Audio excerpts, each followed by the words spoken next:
Hola, buenas tardes. Día político por TSI. Doctora Johanna Bermúdez, ¿cómo está usted? Bendecida y agradecida. Muy contenta de estar con usted el día de hoy y me siento todavía más agradada porque estoy acompañada de una extraordinaria mujer con quien se puede construir. Abogada Luz Ernestina, gracias, y obviamente a Día Político, gracias por este espacio. Abogada Luz Ernestina Mejía, ¿cómo está? Al fin.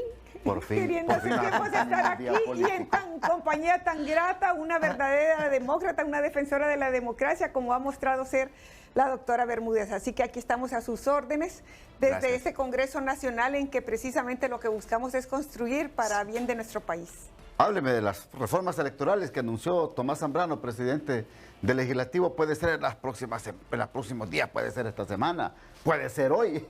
Pero ¿cómo avanza? El presidente anunció que está en agenda legislativa la reforma, lo cual pues nosotros vemos con mucha esperanza y no podemos dejar de decir que con grandes expectativas, porque es una deuda que tenemos con la ciudadanía y con nosotros mismos. La aspiración nuestra era que fuera lo primero que se tocara en esta legislatura, porque no podemos volver a otro proceso electoral con la misma ley, aunque esa ley fue buena por el tipo de conductores que tuvo del proceso electoral en el 2021.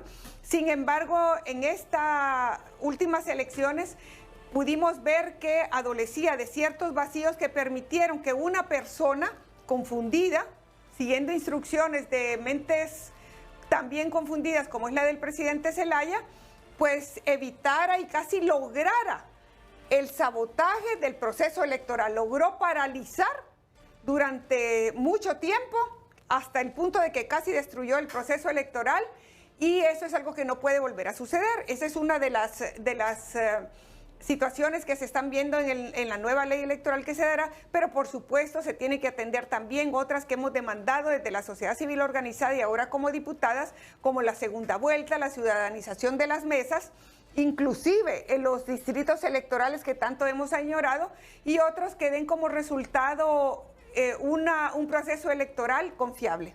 Ahora, diputada Johanna Bermúdez, ¿qué contempla lo que pueden introducir en la Cámara Legislativa en los próximos días? Bueno, antes de empezar con ese tema, creo que es importante que el pueblo hondureño tenga muy claro que las elecciones deben ser siempre una fiesta democrática. La diferencia ideológica debe ser una oportunidad para tener argumentos y buscar la forma de cómo construir equipos de trabajo y avanzar por Honduras. Por eso que ustedes nos ven aquí con la abogada Luz Ernestina, con pensamientos ideológicos diferentes, pero un solo objetivo: construir una Honduras de oportunidades. Por eso, en ese contexto y de acuerdo a lo expresado por nuestro diputado Antonio Rivera Callejas, que es el presidente de la Comisión Electoral, sí han avanzado, han tenido varias reuniones, han escuchado a muchísimos sectores, ¿verdad? Porque eso es importante reiterarlo y mencionarlo, que uno de los temas más importantes es lograr, número uno, ciudadanización de las mesas. Va a permitir generar más confianza y que la ciudadanía, que no está, entre comillas, identificada políticamente con ningún partido político, y uno sin saber quién es el que esté en la mesa, va a cuidar cada uno de los votos y también va a participar en todo el proceso del conteo.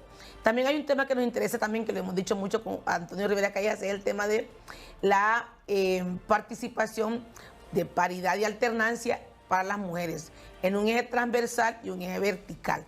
Y además que esperamos que en esta ley se introduzca un capítulo para prevenir, sancionar y erradicar todo tipo de violencia hacia las mujeres en política. Pero la pregunta es, ¿y quiénes van a ser los ciudadanos que van a elegir? Bueno, aquí vemos cuántos hondureños vemos aquí. Sí, pero... Miren, en otros países funciona, ustedes, Ramón. ¿Funciona en otros países eso? Yo les pregunto, sí, funcionan en otros países, pero la forma de cómo lo van a escoger, porque si se van a poner de acuerdo cachurecos y liberales para escoger a los ciudadanos que van a estar en la mesa, esa es una trampa.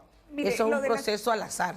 Correcto. La ciudadanización es algo que se está valorando todavía, inclusive hay sectores dentro de las diferentes bancadas que consideran que quizás el secretario sea el ciudadano tomado al azar y que los demás sean partidarios. Esa es una de las propuestas. ¿Por qué? Porque lo cierto es que en Honduras es raro quien no tenga una simpatía partidaria. Claro. Entonces lo que se tiene que buscar realmente son otras precauciones quizás que sean conocidos públicamente, que el compromiso sea público, que públicamente se vea cuando vayan a entregar las actas de inmediato que ha terminado. Pero hay una reforma que a mí me interesa y no se está mencionando mucho y yo veo con preocupación, pero que confío en que se podrá considerar, y es las fechas separadas.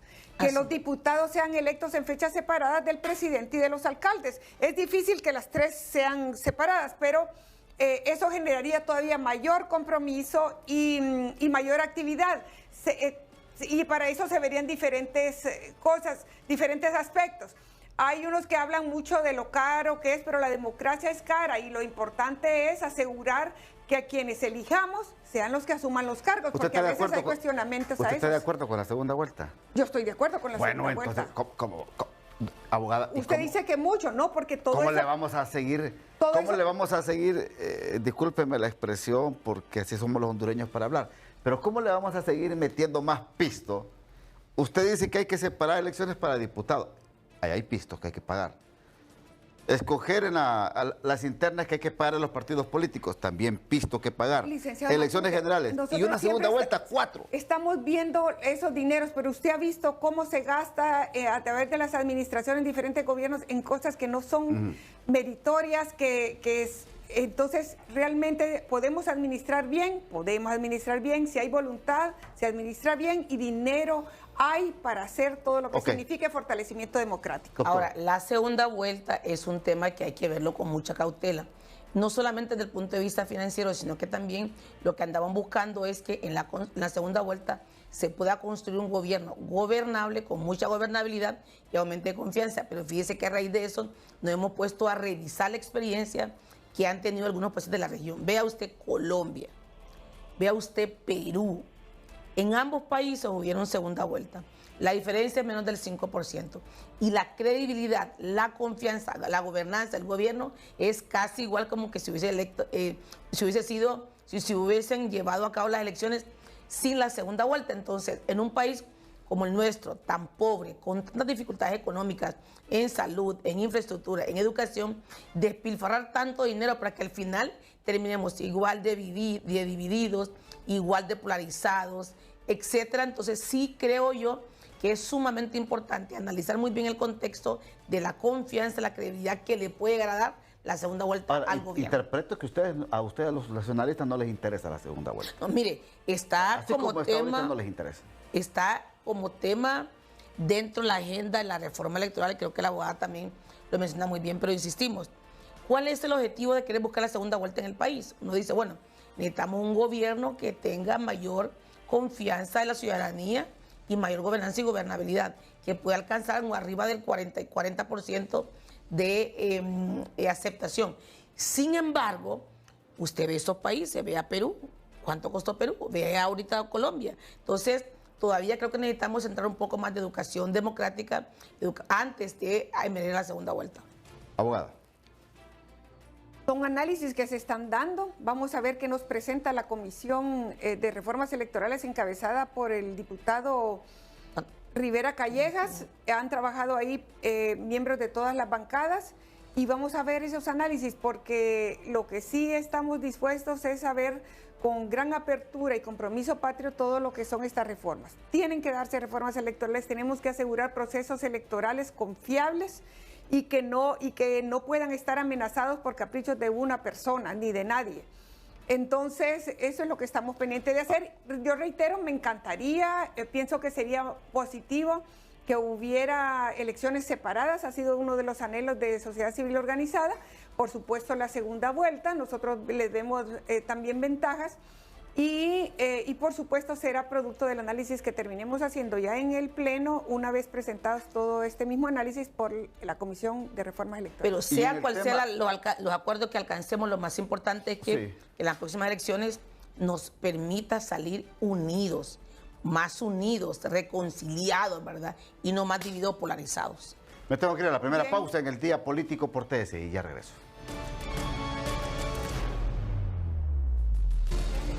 Bien, continuamos aquí en Día Político por TSI. En el tema de organismos electorales, ¿qué se propone en materia de reforma? Hemos tenido conocimiento de que hay varias propuestas que se van a dar para que se consolide el Consejo Nacional Electoral y pueda trabajar con solidez. Pero una que a mí me parece muy importante y que iría aparejada posiblemente con derecho penal es una que ha mencionado casualmente el presidente Zambrano, y que es penalizar al consejero que obstaculice el proceso electoral, que fue lo que vimos. El consejero Ochoa casi logró destruir el proceso electoral con solo la ausencia de él de las sesiones a las que estaba obligado a asistir, solo porque no quiso, solo porque el presidente Zelaya le ordenaba que no, le pegaba una gritada y ya estuvo, no asistía a elección. No puede ser. Entonces, si un consejero no asiste, está el suplente. En la actualidad eso no puede darse, sino que inclusive para que funcione ahora ha tenido que haber un permiso especial, de una reforma especial de este Congreso para que pueda funcionar. Eso no puede darse y es una de las reformas instrumentales, vitales, para asegurar que el Consejo Nacional Electoral funcione al margen de los caprichos de tal o cual caudillo. Doctor. Es una de las más fuertes, ¿verdad? Buscar la forma de cómo el Consejo Nacional pueda funcionar aún con la ausencia de un propietario, es decir, volver a integrar los suplentes y que la ausencia sin justificación documentada de uno de los consejeros no sea una razón para que no haya pleno, que desafortunadamente fue lo que vimos el periodo pasado. La verdad que al final, Ramón y Pueblo Hondureño, en esta nueva generación de políticos que estamos en una etapa de renovación, digamos, de la clase política, la intención nuestra es dejar un legado que permita volver nuevamente a aquellos momentos en que, si bien era cierto, había únicamente 2 partidos políticos, pero pasaban las elecciones y trabajábamos unidos por Honduras. Necesitamos volver a esos tiempos, necesitamos que entendamos que nuestras diferencias ideológicas deben ser únicamente combustible para sentarnos a trabajar y que Honduras pueda avanzar y fortalecer el Consejo Nacional Electoral. Y además el Tribunal de Justicia Electoral es parte justo de esas reformas que estamos buscando. Ahora, esa es mi otra inquietud, porque hay propuestas de que quieren que se elimine el Tribunal de Justicia Electoral y crear allá en la Corte Suprema de Justicia una sala específica para delitos electorales. No, en lo personal yo no estaría de acuerdo. Todavía no sabemos cuál será la decisión de nuestra bancada. Pero el Tribunal de Justicia Electoral más bien debe consolidarse. Como abogada que soy, considero que la autonomía de todo lo que es el sistema político electoral debe fortalecerse, consolidarse y asegurar que las decisiones que se tomen estén totalmente lejanas de lo que pueden ser procesos jurídicos al interior Ahora, del proceso judicial. ¿Usted se imagina que no tuvieran la celeridad para resolverse, que podrían tardar 3, 4 años? Eso es algo que tenemos que evitar. Usted es abogada y conoce la materia. Pero ¿qué pasa con un Tribunal de Justicia Electoral que da una resolución, pero que el afectado, porque la garantía constitucional nadie se la puede quitar a usted, ni a usted, ni a mí?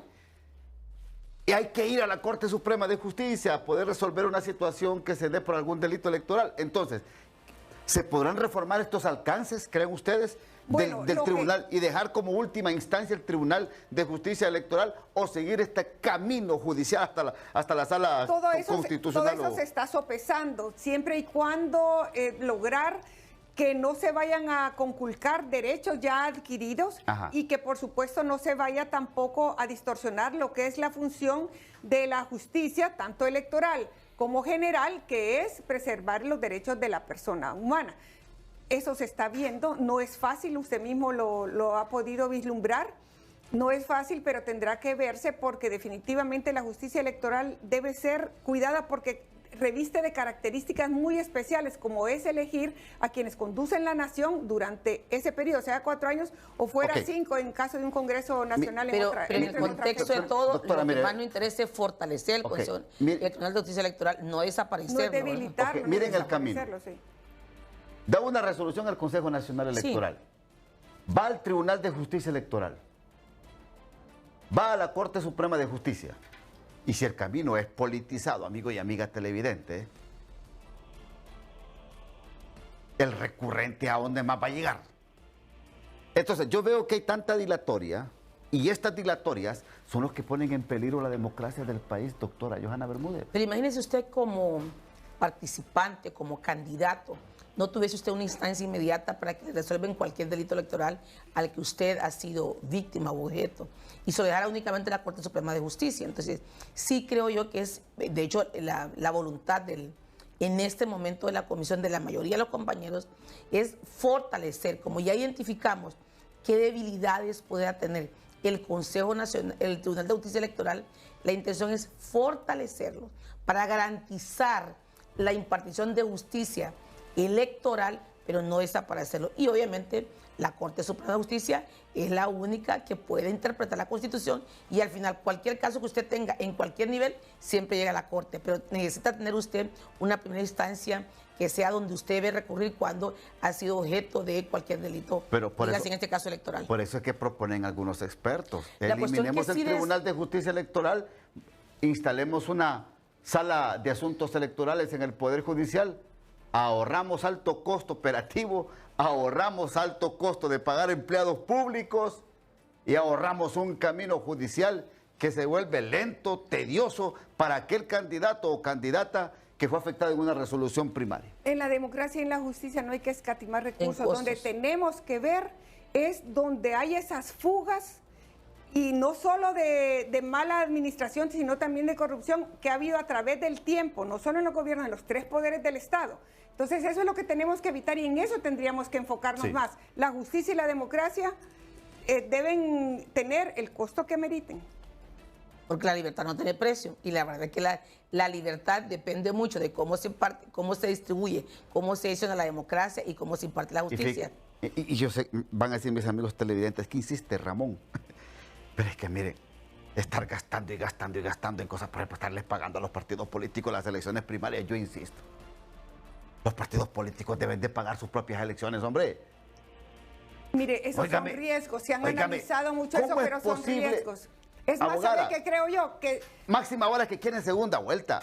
Máxima hora, como dice la abogada Luz Ernestina, que hay que proponer para que se escojan en elecciones separadas. Licenciado Matute, diputados. ¿Usted se acuerda cuando en el Congreso, creo que presidía el presidente Micheletti, se propuso dotar de 1.000 millones de lempiras, algo así, era una cantidad que nos pareció estratosférica a los partidos políticos?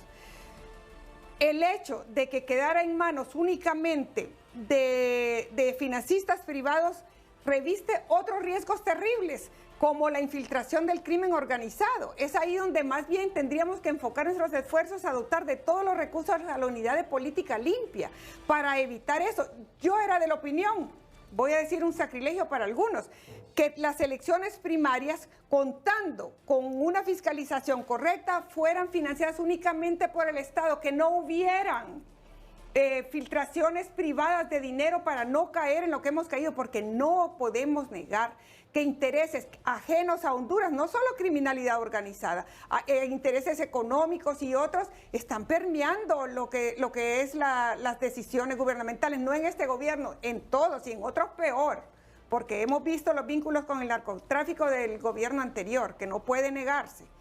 Entonces, estas situaciones más bien es de analizar, pero el gasto en democracia y justicia no debe escatimarse. Entonces, para usted, lo que debe hacerse es administrar mejor los recursos y hacer énfasis, no solo los medios de comunicación, la ciudadanía y nosotros mismos los políticos, en el combate a la corrupción.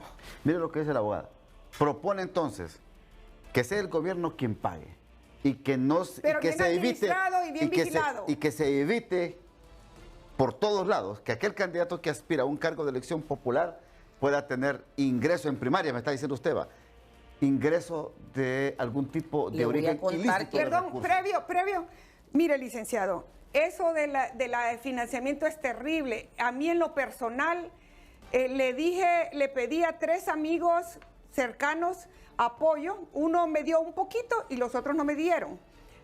Y después yo pude haber pedido, porque me dicen, tienes muchas amigas, y yo, ¿sabe de cuánto fue mi gasto? Ahí está en Política Limpia, menos de 90,000 lempiras, porque usted vio 4 cartelitos míos, porque yo no podía pedir, y dicen... ¿Usted gastó 90,000? Un poquito menos. Ya le voy a preguntar a la doctora cuánto gastó. Y esto más, usted sabe que algunos amigos, de estos amigos me decían, en vos no se puede invertir porque vos no haces caso. No es eso, es porque yo todo lo tamizo por el interés de Honduras. Entonces me dice, vos no haces caso, vos no seguís instrucciones. No es eso, lo que pasa es que en el Congreso yo voy a estar de acuerdo con la doctora que es nacionalista, voy a estar de acuerdo con Uno de Libre, pero sobre todo voy a estar de acuerdo con mi partido. ¿Por qué? Porque yo creo que las decisiones que tome la bancada liberal no pueden ser otras que las del interés de Honduras. Ok, ¿cuánto gasta usted, doctor? Sí creo. Habría que revisar, no recuerdo porque mi contador fue el que revisó eso.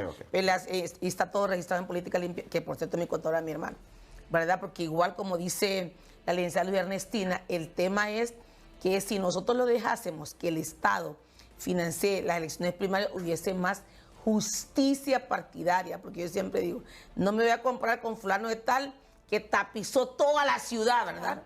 Y tampoco me voy a comparar con fulano de tal que pagó pauta en todos los canales de televisión. Bueno, usted vio, yo no pago pauta, ¿verdad? No pago pauta. ¿De dónde? Porque eso es un platal. Entonces, en cambio, si el fondo fuese asignado directamente por el Estado, creo que hubiese una distribución más equitativa y las campañas fueran partidarias y no personales. Pero más allá de eso, mire, licenciado Ramón, no importa el mecanismo que nosotros utilicemos para poder elegir en las elecciones primarias a nuestro candidato. La población hondureña debe conocer siempre quién es el candidato y quién está detrás. Y en esa medida poder hacer una renovación total de la clase política para justo evitar a aquellos que tienen nexos, conexiones con el narcotráfico, con la extorsión, con los diferentes grupos antisociales, que solamente van a ir no a velar por los intereses del país, van a ir a velar por los intereses del grupo. Me tengo que ir a la segunda pausa en el Día Político por TSI. Ya regresamos. Parte final del programa. Esperan entonces que esta semana, abogada Luz Ernestina, doctora Johanna Bermúdez, se puedan presentar este paquete de reformas electorales. Sí, así es, así lo esperamos. Es una deuda que tenemos con el pueblo hondureño y con nosotras mismas. Fueron compromisos y demandas que hicimos en la campaña y que confiamos que pronto las reformas electorales se darán y que podremos garantizar con ellas procesos electorales justos, equitativos y transparentes. Procesos electorales confiables que hagan que más votantes lleguen a las urnas a mostrar su voluntad. Doctora. Hay voluntad política. Nuestro presidente Tomás Zambrano y toda la Junta Directiva estamos a favor de que se comience ya la primera etapa de la discusión de las reformas electorales. Hay voluntad política. Estamos justo en esa etapa de buscar los acuerdos y los consensos, pero es sumamente importante que tengamos claro que aquí tenemos que luchar por tener un proceso electoral que sea una fiesta democrática donde podamos construir la unidad y la reconciliación de Honduras. Gracias, muy amables. Gracias, doctora. Gracias, abogada, muy amable. Gracias, hasta aquí el programa. Que pasen una feliz y bendecida noche.